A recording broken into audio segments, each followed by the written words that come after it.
Welcome to the Banjo Project, a digital museum dedicated to the history of America's quintessential musical instrument from its African roots to the present. I'm Mark Fields, producer-director of the PBS documentary Give Me the Banjo and producer-curator of the Banjo Project Digital Museum. Why the banjo? I'll let a few of the participants in the Banjo Project explain.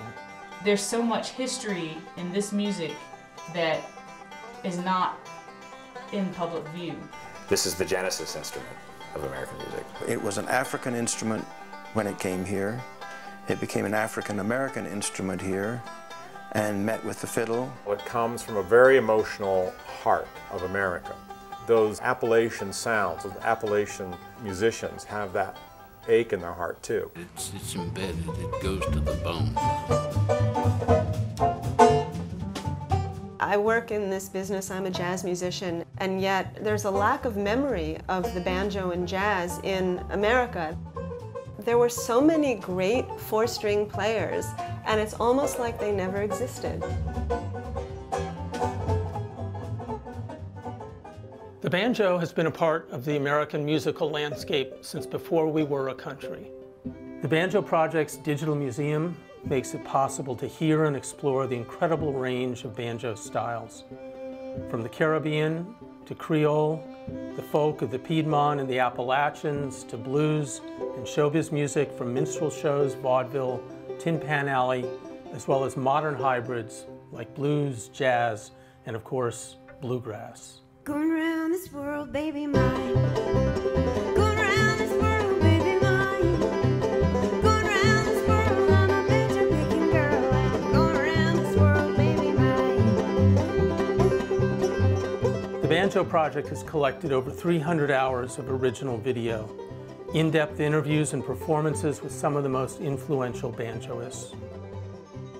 Bela Fleck, Rhiannon Giddens, Sonny Osborne, Taj Mahal, Abby Washburn, Alison Brown, Cynthia Sayer, Don Vappy, Bob Carlin, J.D. Crowe, and many others. Masters who've passed on like Earl Scruggs, Pete Seeger, Ralph Stanley, Bill Keith, Mike Seeger, and fiddler Joe Thompson. Going North Carolina, baby mine. Going North Carolina, baby mine. Going North Carolina. When I started production on the Banjo Project back in 2002, I knew almost from the start that the banjo's rich history was going to be too complex, too sprawling to be contained in a broadcast documentary. It took 5 years to design this new media platform, what we're calling a digital museum. So what is a digital museum? The best way to understand it is to try our prototype. Our digital museum includes interactive galleries, including guided narratives that are stories built around banjo styles and cultural themes, the players page that includes profiles of key figures in banjo history. Timelines put the music and players in context. Here we have 3D scans of historic banjos, like being able to examine the instruments in your own hands, with experts commenting on the details of its construction and use. And maps focus on banjo hotspots from Senegal to Suriname to San Francisco, from the colonial era to the present. Our 2020 South by Southwest panelists have all been key participants in the Banjo Project, representing a diverse range of music, history, and research. There's virtuoso banjo picker, composer, and teacher Tony Trischka, whose 1994 World Turning CD was the inspiration for the Banjo Project.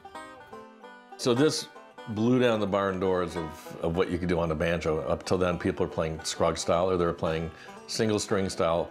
No one had really thought, at least in a mass way, to play the so-called melodic or fiddle tune style.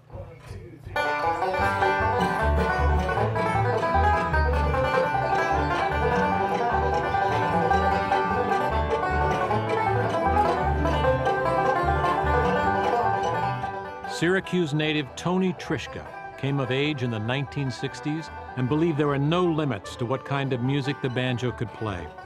Trischka points to the Beatles, Miles Davis, and Aaron Copland as formative influences. I think the main thing that informed my sensibility was just this attitude that was prevalent in the later 60s. You know, let's break down barriers. Anything can be done. You know, if I wanted to throw a saxophone on this tune, I can do that. If I want to have a synthesizer, if I want to have crazy chords, whatever it was, let's take some chances. And with bluegrass, that was easy to do because even though a lot had been done, there was still so much that could be done with it.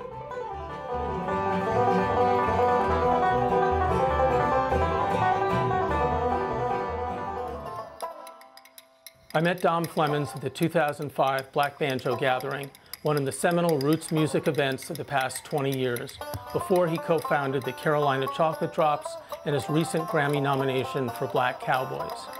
Dom is reclaiming the songster tradition across multiple genres.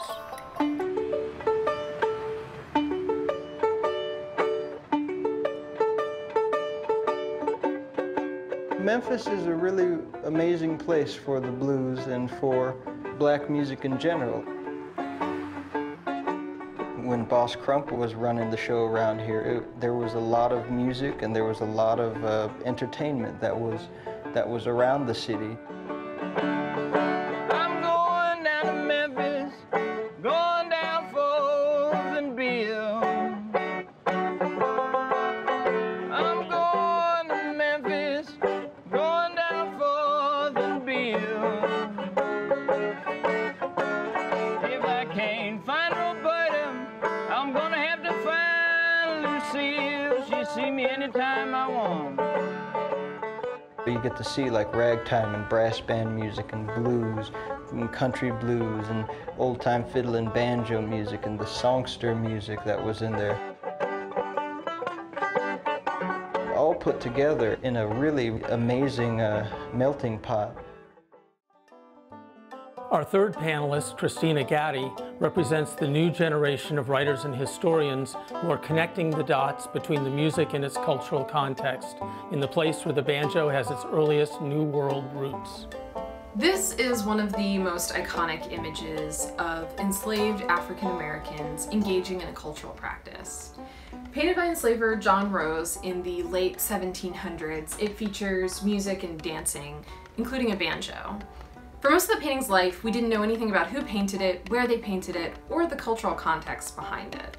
Recently, I've been looking at known accounts of the banjo and discovering new accounts from before 1820, including dioramas from Suriname, a former Dutch colony, that help reveal and decode the banjo's earliest history.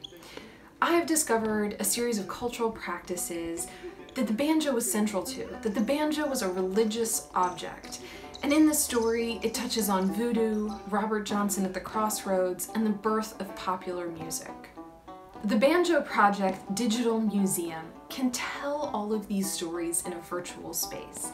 It can allow visitors to hear these early banjos, to see images of the early accounts, to see transcribed music. And like the banjo, it's transnational. People can digitally access it from anywhere in the world. And this project will help reveal the banjo's earliest history as it existed as a religious object in the hands of enslaved Africans and people of African descent across the American diaspora. Harry Belafonte said, "Music is like the front porch of a culture. It is often where people first look and see each other." The banjo is America's front porch instrument, and we created the Banjo Project's Digital Museum to provide a common ground where performers and audiences can share in our cultural heritage.